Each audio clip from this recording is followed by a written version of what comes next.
Eve, this next story is an awesome one. Alyssa, this is a tough decision for any 21-year-old to make. When your lifelong dreams come knocking on your door, do you go for it or do you make sure you take the time to be at the top of your game before you get there? The world of professional baseball will have to wait on Penn State's Bryce Molinaro.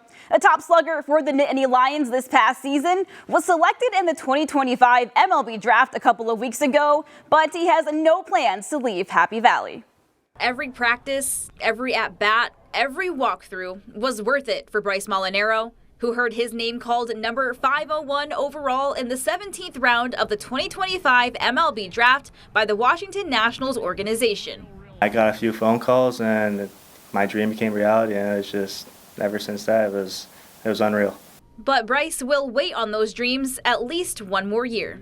We came to the conclusion that it was more beneficial for me to go back to school for player development, getting around those coaches one more year, working on my craft a little bit, and just being a better baseball player than when I was last year. To make that tough decision, I'm very proud of him that, he's putting his school before, a career where, that can end at any minute. So he has something to fall back on. He's always been a committed kid, and, showing that he's committed to his team and going back speaks volumes for him.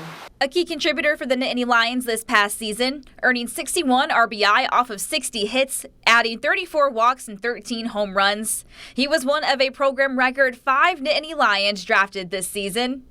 Also part of a winning Hazleton program in high school, the support Bryce has from his friends at home helps him feel confident in his decision. We watched MLB since we were 3 years old, watching the Yankees, watching World Series. You always wanted to be that player. We've talked about this a ton. From the start of this year, knowing that this was a possibility, being at this very moment. Either way that he would have went, there was no doubt in his mind that I was on his side. One of the good things about him is his assertiveness. And when he has his mind made up and he has his goals set, there's really nothing you could do to stop him. If your heart's telling you to do one thing and your mind's telling you to do the other, I would go with your heart for sure.